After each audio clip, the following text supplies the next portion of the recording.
ಆ ರೈತರು ಹೊನ್ನಾಳಿಲೂ ನಾನು ಪತ್ರಿಕೆಯಲ್ಲಿ ಗಮನಿಸಿದೆ, ಗದಗ್ನಲ್ಲಿ ಗಮನಿಸಿದ್ದೀನಿ. ಯಾವೊಂದು ಮೆಕ್ಕೆಜೋಳ ಬೆಳೆದಿರ್ತಕ್ಕಂಥ ರೈತರು ಬೀದಿಲಿ 1 ತಿಂಗಳು 15 ದಿವಸ 1 ತಿಂಗಳು ಪ್ರತಿಭಟನೆ ಮಾಡಿದ್ದಾರೆ. ಮುಖ್ಯಮಂತ್ರಿಗಳು ಹೇಳಿದ್ರು MSP ದರದಲ್ಲಿ ಕೇಂದ್ರ ಸರ್ಕಾರ ಖರೀದಿ ಮಾಡಬೇಕು ಅಂತ. MSP ದರ ಈಗಾಗಲೇ ನಿಗದಿಯಾಗಿದೆ. ಕೇಂದ್ರ ಸರ್ಕಾರ 2,400 ಕೋಟಿ ಅಲ್ಲ 2,400 ರೂಪಾಯಿನ ಕ್ವಿಂಟಾಲ್ಗೆ ಘೋಷಣೆ ಮಾಡಿದ್ದಾರೆ. ಈಗ 2,400 ರೂಪಾಯಿನ ಘೋಷಣೆ ಏನು ಮಾಡಿದ್ದಾರೆ, ಬಹುಶಃ ಈಗ ಮಾರ್ಕೆಟ್ನಲ್ಲಿ 1,500 1,400ಕ್ಕೂ ಮಧ್ಯವರ್ತಿಗಳು ಖರೀದಿ ಮಾಡೋಕ್ಕೆ ಹೊರಟಿದ್ದಾರೆ.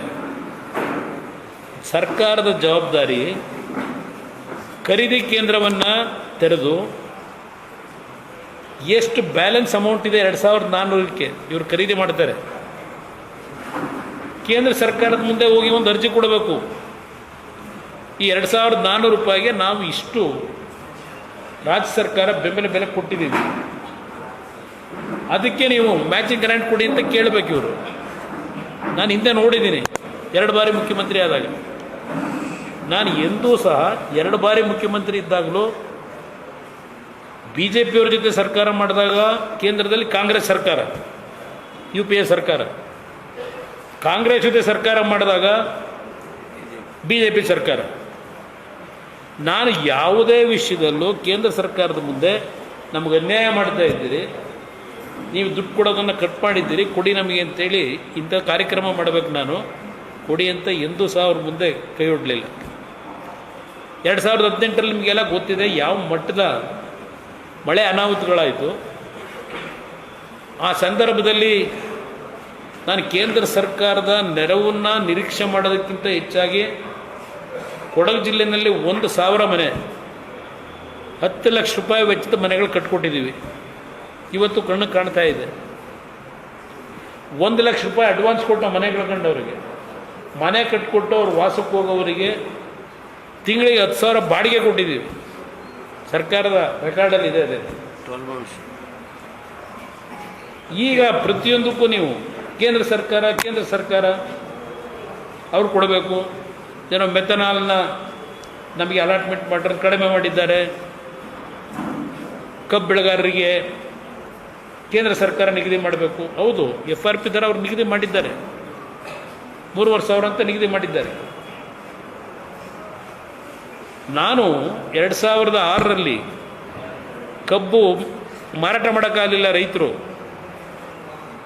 248 ಕೋಟಿ ಹಣ ಕೊಟ್ಟು ರೈತರಿಗೆ 25,000 ರೂಪಾಯಿ ಎಕರೆಗೆ ಸಬ್ಸಿಡಿ ಹಣ ರಾಜ್ಯ ಸರ್ಕಾರದಿಂದ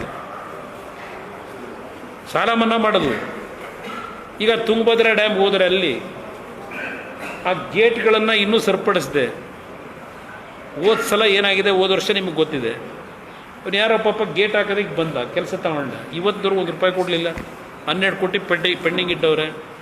ಅವನಿಗ 32-33 ಗೇಟ್ನ ಹಾಕೋದಕ್ಕೆ ಹಿಂದೆ ಮುಂದೆ ನೋಡ್ತಾವನೆ. ಅಲ್ಲಿ ರೈತರು 2ನೇ ಬೆಳೆ ಬೆಳೆಯೋಕ್ಕಾಗಿಲ್ಲ, ಮೊದಲನೇ ಬೆಳೆ ವಾಶೌಟ್ ಆಗಿದೆ. ಈಗ 2ನೇ ಬೆಳೆಗೆ ನೀರು ಕೊಡಲ್ಲ ಅಂತಾರೆ ರಾಯಚೂರು, ಕೊಪ್ಪಳ ಆ ಭಾಗದಲ್ಲಿ. ಇದು ಯಾವ ಥರ ಇವರು ಸರ್ಕಾರ ನಡೆಸ್ತಾ ಇದ್ದಾರೆ? ನಾನು ರಾಜಕೀಯವಾಗಿ ಅವ್ರ ಪಕ್ಷದಲ್ಲಿ ಅದೇ ನಡೀತಾ ಇದೆ, ಮಾಡ್ಕೊಳ್ಳಿ. ಅವರು ಯಾರು ಮುಖ್ಯಮಂತ್ರಿ ಆಗ್ತಾರೆ ಏನಾಗ್ತಾರೆ ಅದು ಅವ್ರಿಗೆ ಸೇರಿದ್ದು ಮಾಡೋದು. ಆದರೆ 140 ಸೀಟ್ ಗೆದ್ದಿದ್ದೀವಿ ಅಂತಿರಲ್ಲ.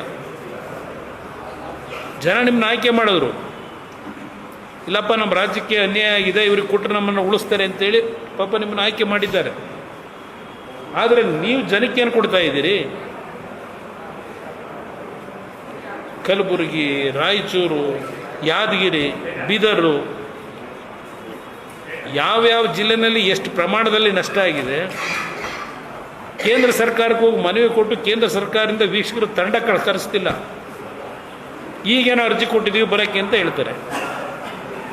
ಈಗಾಗಲೇ 3 ತಿಂಗಳು 4 ತಿಂಗಳು ಆಗೋಯ್ತು ಡ್ಯಾಮೇಜ್ ಆಗಿ. ಈಗ ಕೇಂದ್ರ ತಂಡ ಬಂದು ಏನು ವೀಕ್ಷಣೆ ಮಾಡ್ತಾರೆ, ಏನಾಗಿದೆ ಅಂತ ಅವ್ರಿಗೆ ಏನು ಕಣ್ಣಿಗೆ ಕಾಣಿಸ್ತದೆ? ಇದು ಈ ಸರ್ಕಾರ